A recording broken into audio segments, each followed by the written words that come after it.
बहुत सी तीरंदाजी प्रतियोगिताएं जीतने के बाद एक नौजवान तीरंदाज खुद को सबसे बड़ा धनुर्धर मानने लगा।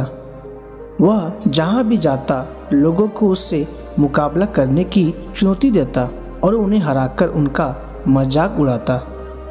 एक बार उसने एक प्रसिद्ध जैन मास्टर को चुनौती देने का फैसला किया और सुबह सुबह पहाड़ों के बीच स्थित उनके मठ जा पहुंचा।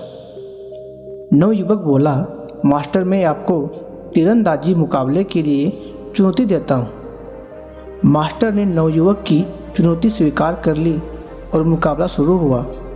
नवयुवक ने अपने पहले प्रयास में ही दूर रखे लक्ष्य के ठीक बीचों बीच निशाना लगा दिया और अगले निशाने में उसने लक्ष्य पर लगे पहले तीर को ही भेद डाला।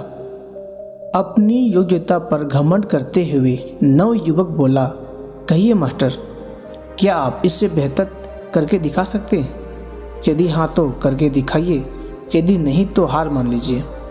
मास्टर बोले, पुत्र मेरे पीछे आओ। मास्टर चलते चलते एक खतरनाक खाई के पास पहुंच गए।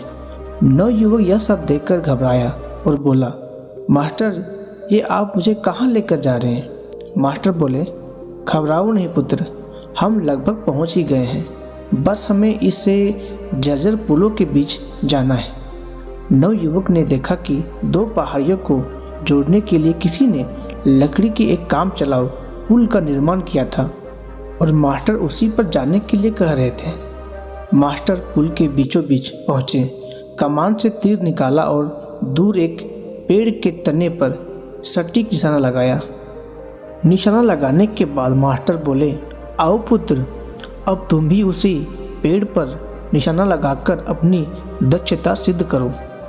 नवयुवक डरते डरते आगे बढ़ा, बेहद कठिनाई के साथ पुल के बीचों बीच पहुंचा और किसी तरह कमान से तीर निकालकर निशाना लगाया, पर निशाना लक्ष्य के आसपास भी नहीं लगा।